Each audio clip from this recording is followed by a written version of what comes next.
네, 안녕하세요. 여러분이 보내주신 자료들 잘 봤습니다. 오늘은 이걸 토대로 LF그룹, 그 흥미로운 4세 경영 승계 과정을 좀 깊게 파헤쳐 보려고 합니다. 자료들을 보니까 구봉걸 회장 장남이죠. 구성무 씨, 해외 유학 중인데도 지배력을 어떻게 강화하는지, 또 그 과정에서 비상장사를 활용하는 방식, 이게 아주 영리해 보이더라고요. 그리고 그룹 내에 혹시 갈등 요소는 없는지 이런 점들도 흥미로웠습니다. 한번 같이 보시죠. 네, 이번 이야기는 단순히 지분 이동 숫자만 보는 게 아니라 그 뒤에 숨어 있는 전략, 또 가족 관계 이런 역학을 봐야 제대로 이해할 수 있습니다.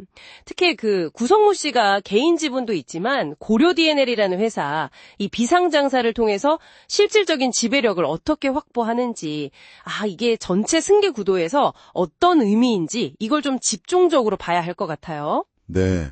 그럼 먼저 그 구성모 씨 본인의 움직임부터 좀 볼까요? 이게 해외 MBA 과정 중인데도 꾸준히 LF 주식을 샀어요. 그래서 지분율이 1.17%에서 시작해서 최근엔 1.8%까지 올랐다고요. 근데 단순히 주식만 산 게 아니라 그룹의 새로운 핵심 동력이라는 코람코 자산운용, 여기서 인턴까지 했다는 거.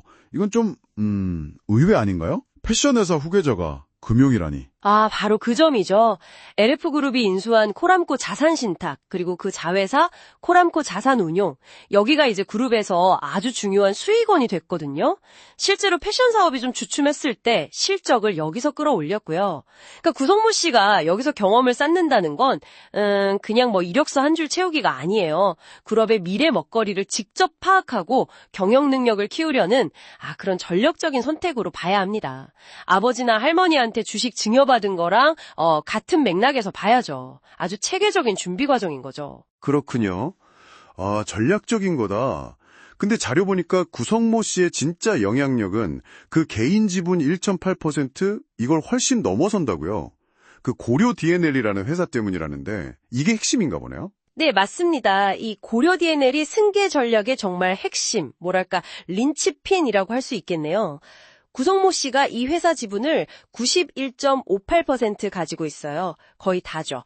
그리고 이 회사가 LF 지분을 12.92% 가지고 있습니다. 이걸 합치면 이제 구성모 씨의 실질적인 지배력은 12.9%까지 올라가는 거죠. 이 고려 DNL은 그 2022년에 LF 네트워크스에서 사업부를 떼어내서 새 회사를 만드는 방식, 그러니까 인적 분할로 만들어졌는데 그 이후로 LF 지분을 계속 사들여서 단숨에 2대 주주가 됐습니다. 잠깐만요. 그럼 비상장사인 이 고려 DN을 통해서 지배력을 이렇게 확보하는 게 특별한 이점 같은 게 있나요? 이점이 많죠.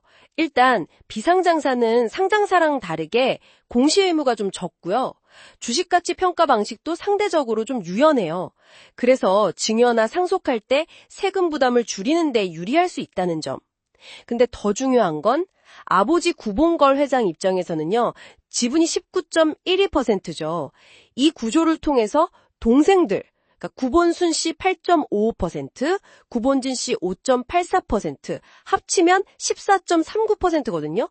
이 지분을 효과적으로 견제할 수 있어요. 그러면서 아들한테 안정적으로 경영권을 넘겨줄 수 있는 아주 강력한 발판을 마련한 셈이죠.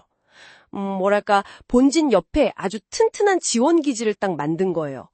그리고 아버지 소유의 또 다른 비상장사, HWC, 여기도 LF 지분을 늘리면서 힘을 보태주고 있고요. 와, 정말 그 구조가 치밀하게 설계됐네요.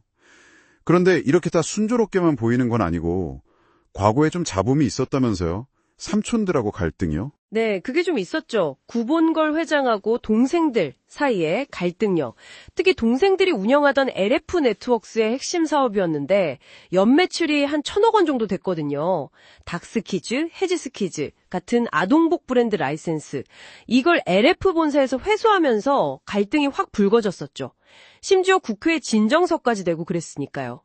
현재는 봉합된 걸로 알려져 있긴 합니다만 아무래도 그 계열 분리 과정에서 쌓인 앙금이랄까? 그런 게 완전히 해소됐다고 보긴 좀 어려울 수도 있죠. 그렇다면 이게 잠재적인 갈등 요인이 앞으로 구성모 씨가 경영 전면에 또 나섰을 때 변수가 될 수도 있겠네요. 중요한 지적이십니다. 구조적으로는 승계 기반이 정말 탄탄해 보여요. 그런데 구성모 씨가 이제 리더십을 발휘해야 할 때 이 삼촌들과의 관계 설정, 이걸 어떻게 조율할 것인가? 이게 진짜 관건이 될 겁니다. 완전히 해결되지 않은 가족 내의 어떤 역학 관계는 뭐 언제든 경영의 불안 요소로 작용할 수 있으니까요. 네. 이쯤에서 LF그룹 자체에 대해서도 잠깐만 짚어보죠. 이게 역사가 꽤 깊죠.